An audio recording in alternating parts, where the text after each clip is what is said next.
어느 나라 임금이 신하들을 좌우로 모아놓고 명령을 했습니다. 오른쪽에 있는 신하들은 세상에 나가서 그 나라 산하에 있는 아름다운 꽃들을 종류대로 찾아오라고 했고, 왼쪽에 있는 신하들에 대해서는 역시 그 나라 산하에 있는 독성을 가진 잡초들을 종류대로 찾아오라고 했습니다. 정해진 기간이 되어서 신하들이 돌아왔는데 아름다운 꽃들을 찾으러 나갔다는 신하들이 이렇게 보고합니다. 임금님, 우리나라의 아름다운 꽃들이 이렇게 많은지 예전에는 미처 몰랐습니다. 그래요.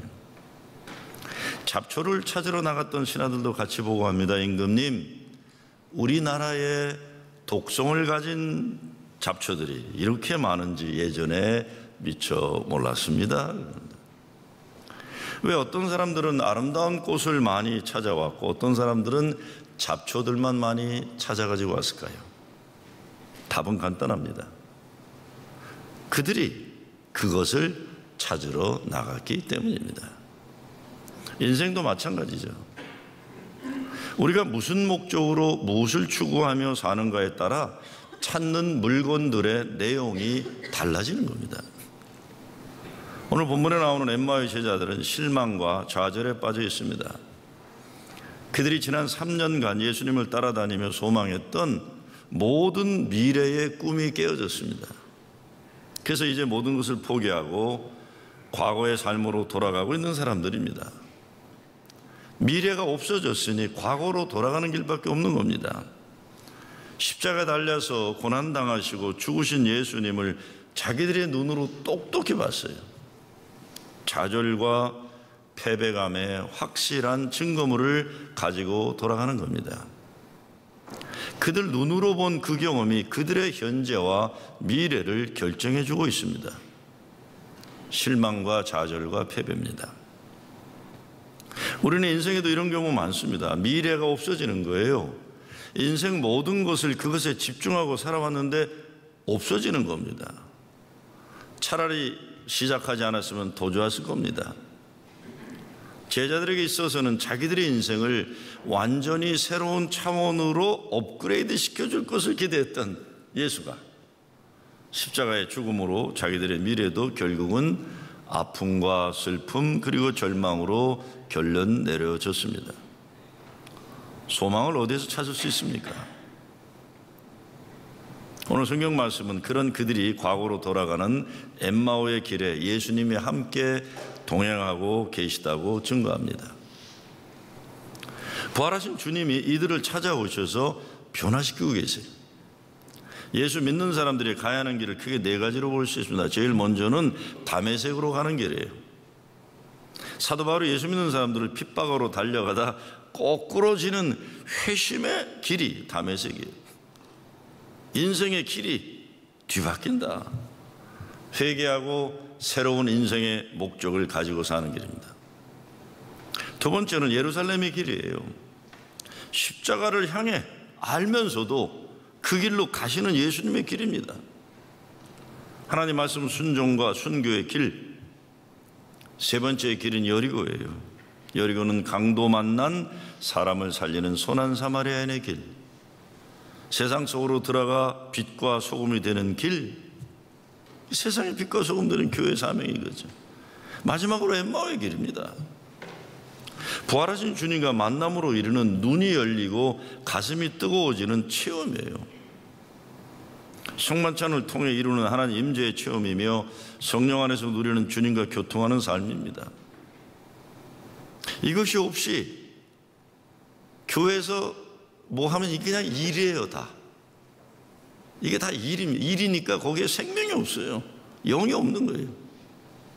그런 목사, 설교도 마찬가지고 성가대도 마찬가지고 반주하는 사람도 마찬가지고 주차 사역하는 사람도 다 마찬가지예요.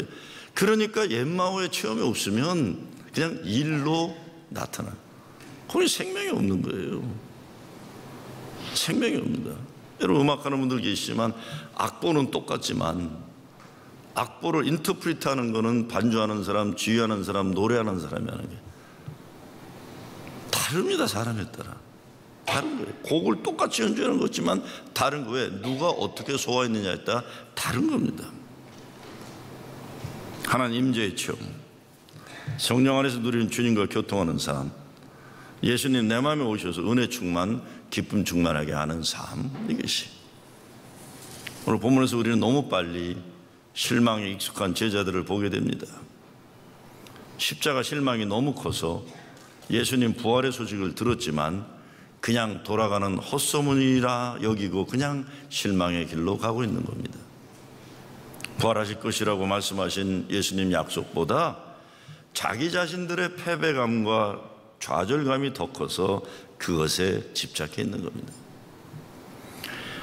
문제에 직면했을 때 그것을 대하는 사람들의 자세는 여러 가지입니다. 베드로처럼 당황해서 앞뒤를 가리지 못하고 당황하다가 예수님 배신도 하지만 죄의 회개를 통해 새로운 결단과 사명으로 다시 일어나는 유형이 있고, 요나처럼 회피하는 형이 있고, 가룟 유다처럼 절망이 극에 달아 자기 스스로 자기 마음대로 삶을 결정하는 형이 있고, 원망형이 있어요.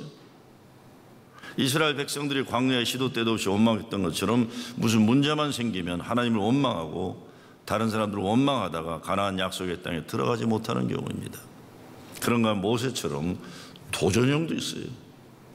문제가 크면 클수록 그 사람의 능력이 발휘되고 믿음이 커지는 겁니다. 사도 요한처럼 끝까지 주님의 약속 믿고 순종하는 순종형도 있는 거죠. 여러분 어떤 유형입니까? 크게 두 가지로 나누어 보면 문제가 있을 때 믿음으로 보는 사람이 있고 자기 상식과 경험으로 보는 사람이 있는 겁니다. 오늘 본문의 사건도 하나님의 역사를 자기 경험과 상식 속에 집어넣으려는 인생관을 가지고 살기 때문에 좌절과 절망과 패배의 길을 가고 있는 제자들을 보여주고 있습니다. 오늘 본문을 통해서 우리들이 돌아서야 하는 신앙의 길을 생각해 보고자 합니다. 먼저 우리 인생길에서 함께 계신 부활주님을 보는 눈이 열려야 합니다. 어떤 신학자는 방에만 갇혀서 바깥 세상으로 나오지 않는 신앙은 발전하지 못한다. 힘들고 어려워도 닫힌 방문을 열고 나와서 길을 찾아가는 신앙이 발전하는 신앙이래서, 옛날에 알고 있던 보통 교인들은요, 어린 시절에 있던 교회의 노스탈자 이상을 못 보잖아요. 자기가 자라던 시절에 그것만 붙잡고 그게 최고인 줄 알아요. 이거 뛰어나 계속 순례길을 가야 됩니다. 좌절의 길이지만 그래도 방에 숨어 있거나 도피해 있으면 안 되고 세상으로 나와 걸어가야 하는 거예요. 16절에 보면 저희의 눈이 가리워져서 그인 줄 알아보지 못하거니라고 했어요. 예수님에 대한 과거의 기억들은 생생하지만 지금 현재는 눈이 가리워져서 예수님이 옆에 있어도 보지 못하고 있는 것입니다. 영어로 selective hearing이란 말이 있어요. 사람은 자기가 듣고 싶은 것만 듣는다는 겁니다. 다른 면으로 보면 우리가 듣는 것도 보는 것도 느끼는 것도 내가 원하는 것도 골라서 듣고 보고 느낀다는 거예요. 그렇기 때문에 하나님이 보여주시는 것을 보고도 보지 못하고 들어도 듣지 못한다는 것입니다. 엠마오로 가는 제자들은 좌절의 절벽 끝자리에서 미래에 대한 어떤 소망과 비전이 없기 때문에 부활하신 주님이 함께 길을 가고 대화를 나누고 있어도 그들의 눈과 마음이 열리지 않았습니다. 왜냐하면 그들이 가지고 있는 믿음의 한계를 이미 그들이 스스로 결정했기 때문입니다.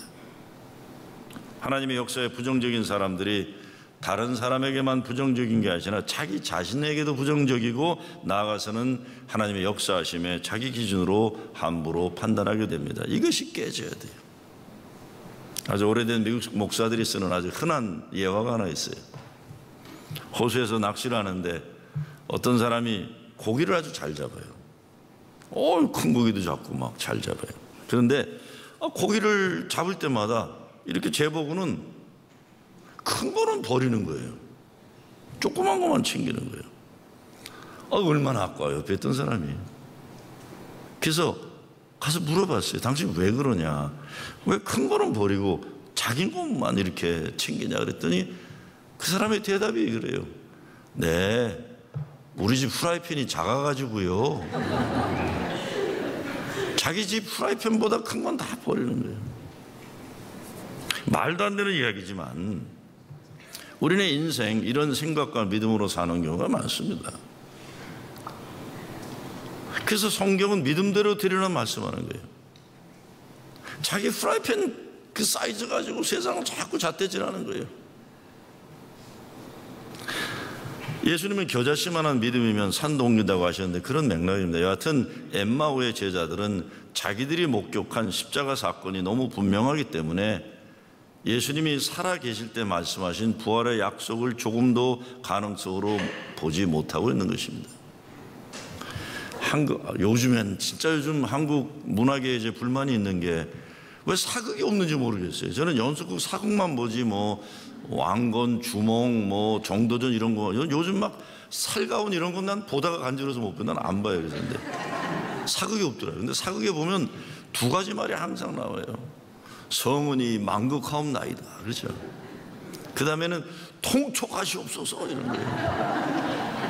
근데 그 성은이 만극하옵나이다 할 때는 굉장히 따뜻하고 좋아요. 통촉하시옵소서 전하 이럴 때는 가슴이 정신 번쩍 차려야겠다 이렇게. 이 통촉이란 말이 뭡니까? 깊이 헤아려 본다 이런 겁니다. 깊이 헤아려 본다. 엠마오의 제자들이 이게 없는 거예요. 믿음 생활도 하나님의 역사, 예수님의 임재하심을 통촉하는 눈이 필요합니다. 옛날에 라빈스라는 신학자는 그런 글을 써요. Your God is too small 그랬어요. 네 하나님 너무 조그만 하나님이다. 이제 지가 가지고 있는 눈이 작은 눈 가지고 마음과 경험 가지고 하나님을 자꾸 재단질하는 거예요. Your God is too small. 네? 그런 거 하지 말아야 돼요. 항상 열려 있어야죠. 새로운 역사에 열려 있고 가능성을 기대하고 하나님의 뜻과 역사하심을 사람이 자기 경험과 상식 속에 넣는 이 교만을 우리는 버려야 합니다. 논리의 세계에도 흑백 논리 이상으로 보지 못하는 사람은 인생에서 더 깊고 높은 고상한 것을 인정하지도 못하고 꿈꾸지도 못합니다. 교회에서도 보면 어떤 분들은 판단의 기준이 좋아한다 싫어한다예요. 좋아한다 싫어한다는 어린애들이에요. I don't like it 이게 그렇죠? I like it 이거예요. 제가 오늘 목교 수양에도 썼지만 성가대가 금요 집회에서 창의적인 시도를 했어요. 잘했고 못했고가 중요한 것이 아니라 그런 시도를 했다는 것이 중요합니다. 이것이 가능한 것은 성가대가 창의적인 시도를 할 수 있는 능력이 생겼다는 거예요. 옛날에 알고 있는 것만 고집하는 사람들은 이게 불안해서 그런 건데 오케이, it's okay to fail. 한번 실패해보는 거예요. 박노해 시인이 한 것처럼 어차피 우리는 실패를 뒤밟고 일어난 인생인데 허접한 성공보다는 비겁한 성공보다는 멋진 실패를 또다시 시도하자.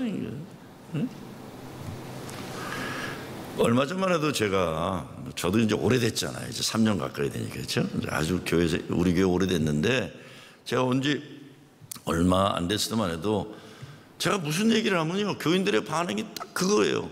우리 목사가 싫어한대 이거예요. 우리 목사가 성가대 싫어한대. 우리 목사가 찬양팀 싫어한대. 우리 목사가 선교를 싫어한대. 뭐 이런 평가예요.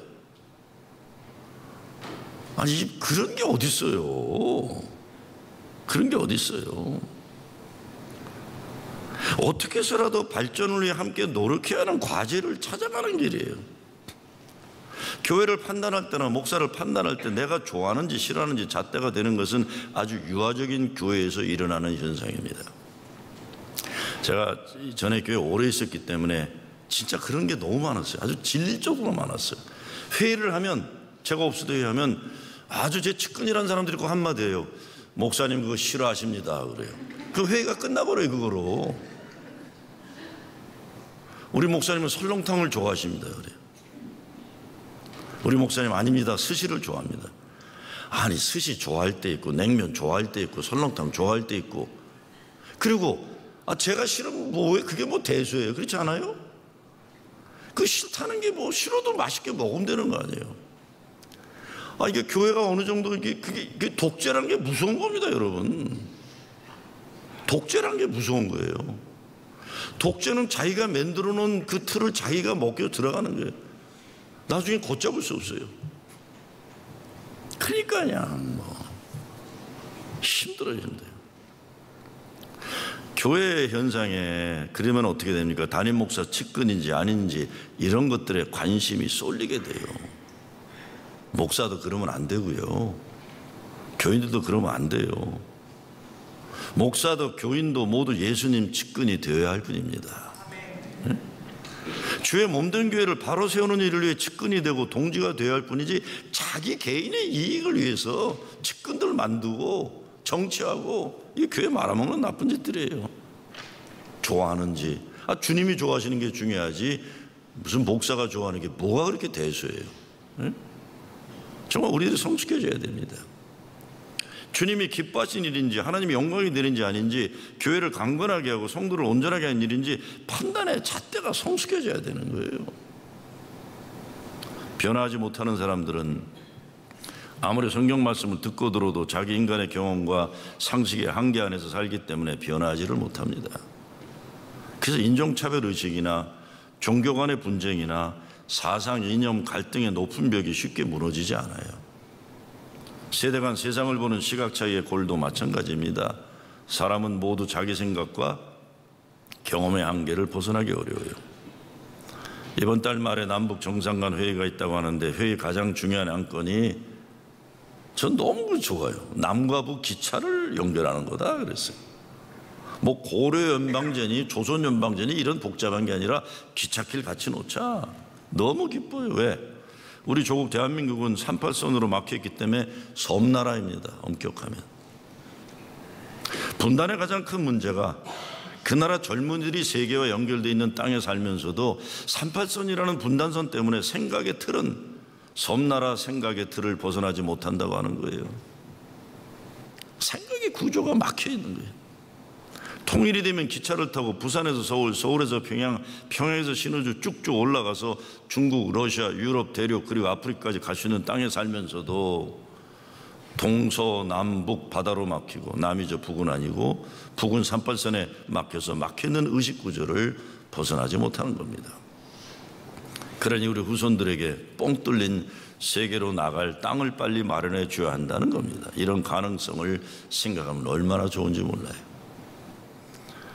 근데 가정도 그렇고 교회도 그렇고 한 나라도 새로운 세계를 향한 열려있는 창조적 발전을 위해서 하나님 약속 믿고 믿음과 소망을 가져야 합니다.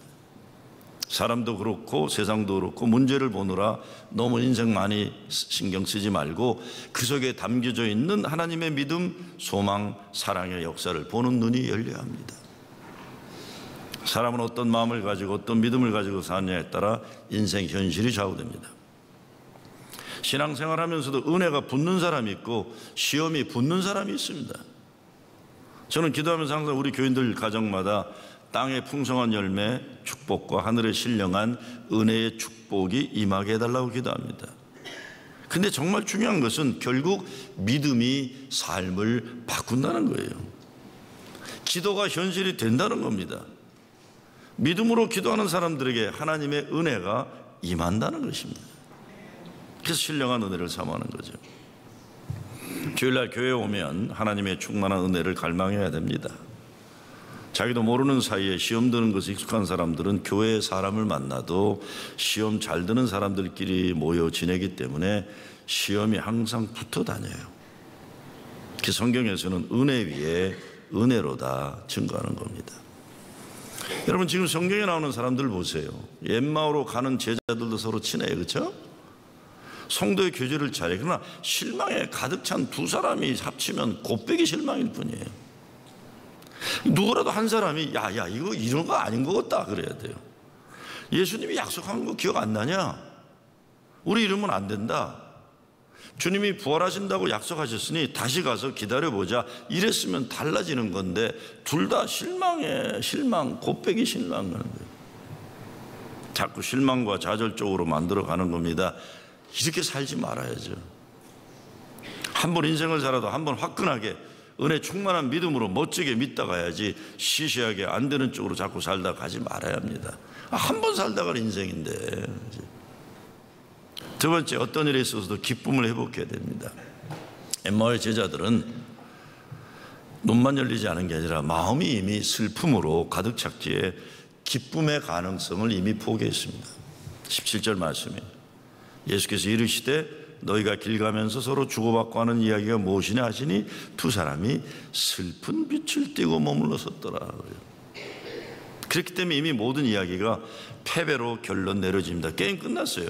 패배로 결론 내리고 게임을 하니까 승리는 내 것이 아니에요. 승리는 없어요. 이제 그들의 마음이 이미 슬픔으로 가득 찼기 때문에 부활과 생명의 가능을 보지 못합니다.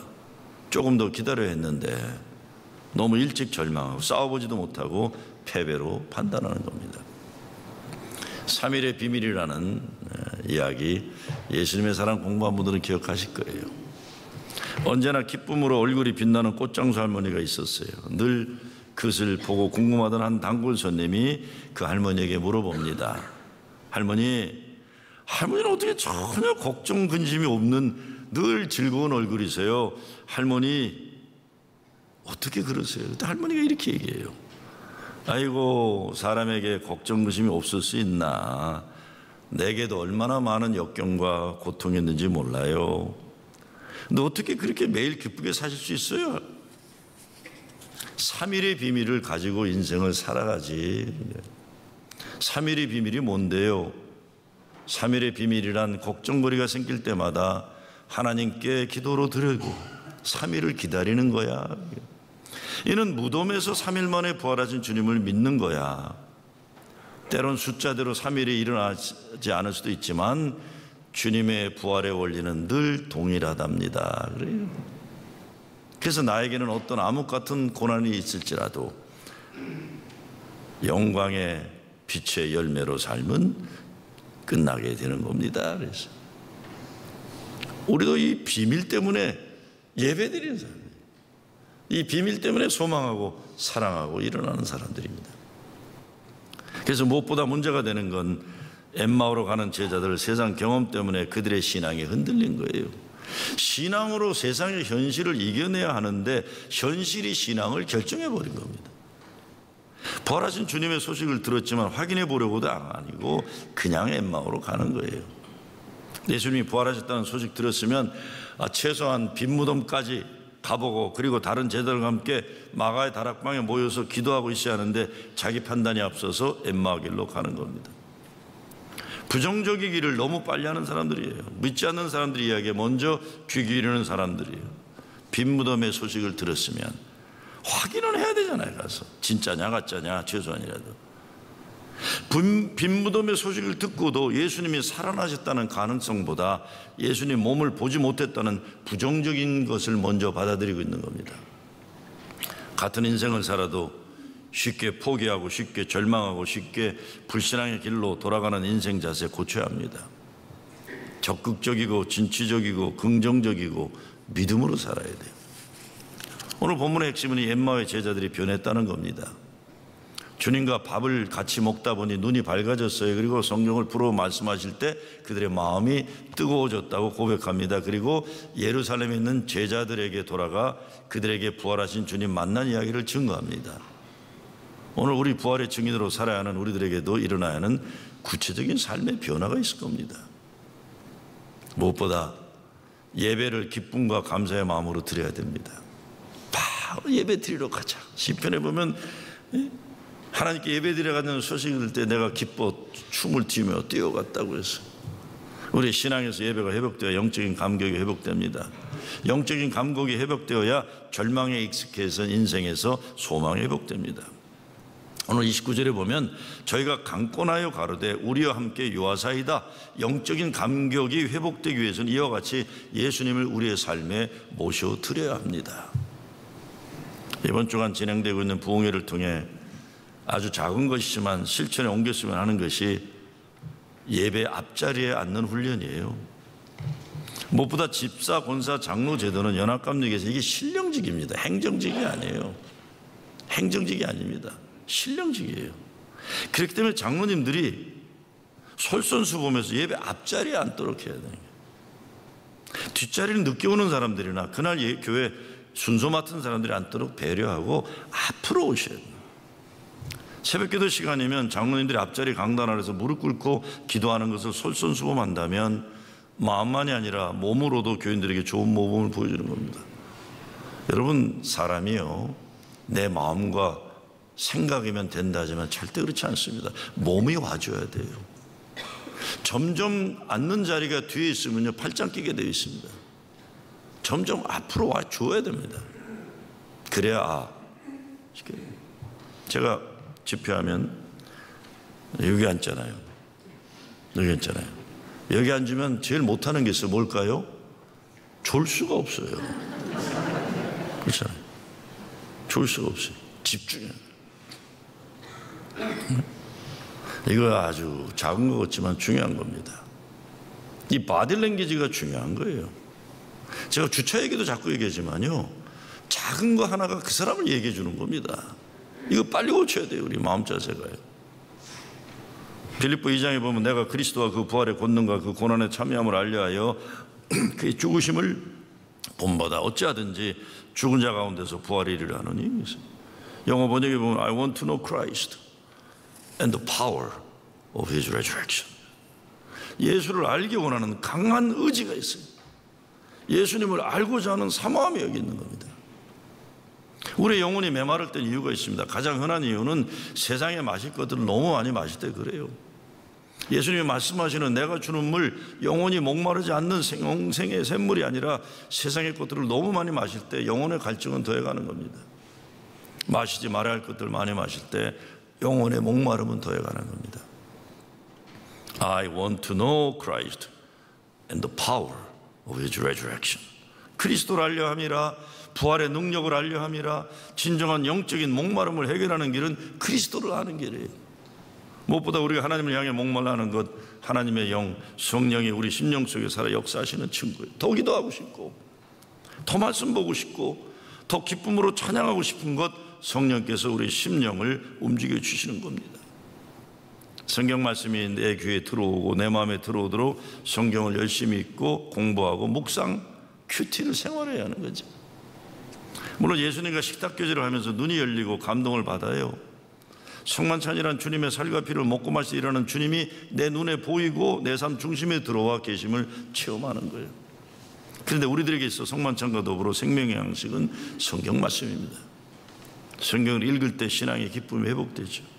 그냥 읽는 게 아니라 성경을 먹는 거예요. 이게 큐티하는 거예요. 먹는 거다. 이것이 요즘 여러분 열심히 하시는 말씀 묵상입니다.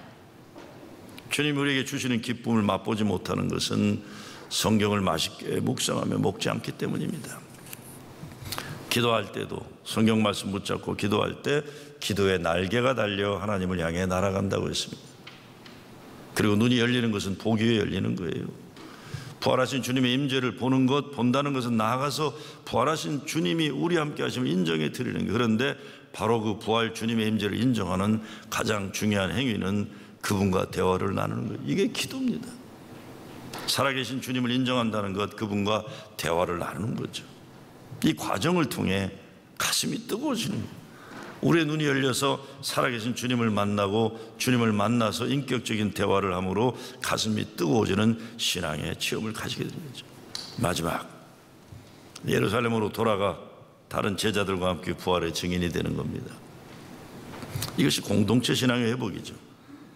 자기 개인의 체험을 믿음의 공동체 속에서 확인하고 함께 부름받은 헌신의 삶을 사는 거예요. 사역의 회복이고 소명의 회복이고 성도교제의 회복이에요. 가슴이 뜨거워지는 신앙, 눈이 열리는 신앙을 위해서 주님과 함께 성도의 교제 교통함이 있어야 돼요. 그래서 오늘 본문 30절에서 저희와 함께 음식 잡수실 때에 떡을 가지사 축사하시고 떼어 혼자만 은혜 체험하는 개인적인 체험. 그래서 뜨거워져도 위험의 요소를 않는 거예요. 그 뜨거움이 믿음의 공동체를 통해 검증되어야 됩니다. 그렇죠? 밥같이 먹는 것이 어쩌면 우리네 삶 가장 중요한, 우리를 가정되게 하고 교회되게 하는 기본일 거예요. 그래서 예수님도 부활하시고 갈릴리 호수에서 제자들과 아침밥 드셨어요. 밥 먹으면서 제자들이 목이 메어 말을 못해요. 밥을 먹다가 부활하신 주님이 그들과 함께 계신 봤기 때문에 그래요. 밥을 같이 먹는다는 것, 한 자리에 앉아서 각자 밥에 입을 쳐넣어서 배 채우는 행위가 아니에요. 만나는 자리, 눈과 눈이 마주치고 마음과 마음이 만나는 거예요. 어느 집 둘째 딸이 부모 말을 너무 안 들었어요. 그러다가 시집갈 나이를 훌쩍 넘기더니 아이고, 자기 언니 친구 남편과 눈이 맞아버렸어요. 응? 연애를 하면서. 어떻게 돼요? 이혼한 거예요, 그 집은. 이게 무슨 일이에요? 둘이 살겠다고 하니까 집안이 홀딱 뒤집어졌어요. 난리가 난 거죠. 아버지는 그런 못된 딸, 부모 자식 연을 끊기로 선언하고 다시는 집에 오지 못하겠어요. 그런데 그렇게 못된 짓을 하고 난리치고 나가 살던 둘째 딸이 결국 그 남자와 헤어지게 됩니다. 그니 얼마나 부모가 속이 상했겠어요. 그러던 어느 날 아버지가 아무에게도 말 안 하고 집을 났어요. 둘째 딸에게 전화를 해서 동네 식당으로 불러냅니다. 아버지를 만나러 가면서 딸은 아버지가 뭐라고 한마디 하면 더 소리 지르고 아버지에게 대들려고 마음을 먹었어요. 근데 식당에서 아버지를 만났는데 아버지가 국밥을 시켜놓고 첫 말씀이 너 밥은 제대로 먹고 다니냐? 아무리 힘들어도 밥은 잘 챙겨 먹어라. 그 말에 딸은 꺼이꺼이 울고 말았다고 합니다. 아버지 잘못했어요. 제가 잘못했어요. 용서해 주세요. 그때 아버지가 한마디 하시더랍니다. 무슨 용서냐? 넌 내 딸인데. 나는 너만 건강하면 다 괜찮다. 이것이 예수님 제자들 갈릴리 호수에서 아침밥 챙겨주신 사건과 같은 겁니다. 여기에 우리 감리교가 그토록 중요하게 여기는 prevenient grace, 선행하는 은총이 담겨져 있는 겁니다. 하나님은 먼저 용서해 주시는 거예요. 선행하는 은총이에요. 예수를 모르는 사람들은 예수 잘 믿는 것이 어떤 사랑과 정의의 행동이라고 생각할 수 있어요. 물론 중요합니다. 근데 사랑을 실천하고 정의를 실현하는 것보다 더 중요한 것은 예수님 십자가 구원의 사건입니다. 모든 인간에게 가장 우선되어야 할 과제는 죄의 용서받음이에요. 죄의 용서받음.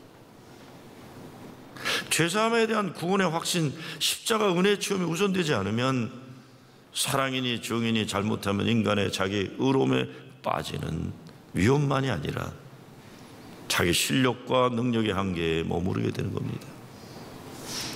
우리에게 있어서는 예수 십자가 보혈의 은혜를 통한 죄 용서받음이 가장 우선되는 거예요. 그리스도 안에 있으면 정죄함이 없나니 나는 용서받았다.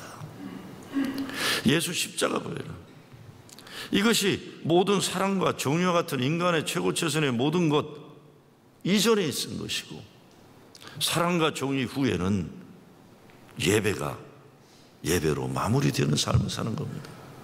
우리는 때로 예수 믿으세요 한마디 하는 것일 뿐이지만 그들에게는 인생 천당과 지옥이 결판나는 천하의 가장 귀한 복음이 되기 때문입니다. 부활 예수를 증거함으로 부활의 증인이 되는 거죠. 엠마오의 길에서 부활 주님을 뜨겁게 만나 은혜 충만, 기쁨 충만한 길로 돌아가는 여러분 되시길 주의 이름으로 축원합니다.